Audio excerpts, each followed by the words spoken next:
Barnes & Noble is facing off with investor Ron Burkle, who's fighting to increase his stake in the bookseller. Burkle joins other activists like William Ackman and Carl Icahn, who are putting enormous pressure on executives trying to balance the short-term returns that activists seek with the long-term health of the company. I think it's much harder now for companies than it was 10 years ago. You know, the investors have gotten a lot more challenging to management teams. And I think on balance, that's good. I mean, management should be challenged. The bad part of activism is that it's so short-term focused that it forced people to do irrational things. Complicating matters for public company management is that a board's responsibility is to shareholders. But should a single block of shareholders be forcing decisions?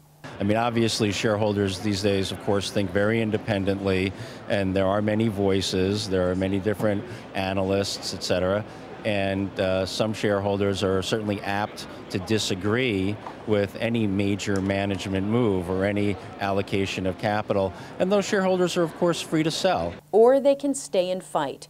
That's what hedge fund manager Phil Goldstein has done in dozens of proxy fights.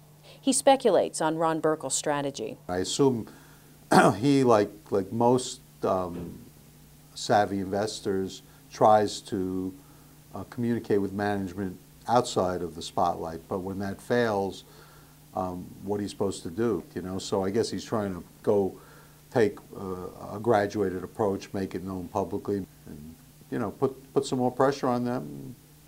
Maybe they don't like that spotlight. Does the idea of shareholder reaction come up in the dialogue that you have around the executive table in the company when you're talking about pursuing a target? Certainly, certainly. Obviously, we want shareholders to react positively, but we don't think of it in terms of how the shareholders will react. We think of it in terms of this deal is a great idea. We're going to go forward with this acquisition, and hopefully shareholders will see what we see in it, that it's very value building, that it's going to be good for the company, and it's an important part of our long-term strategy. Allowing management to deliver on a sound strategy is of course best, says Goldstein, but he cautions that skepticism is a must. So, you know, it's not like just short-term versus long-term. It has to be, you can't just throw that out as that solves all the problems, because we've seen, I mean, long-term could be companies like Washington Mutual that, you know, in the long term went to zero.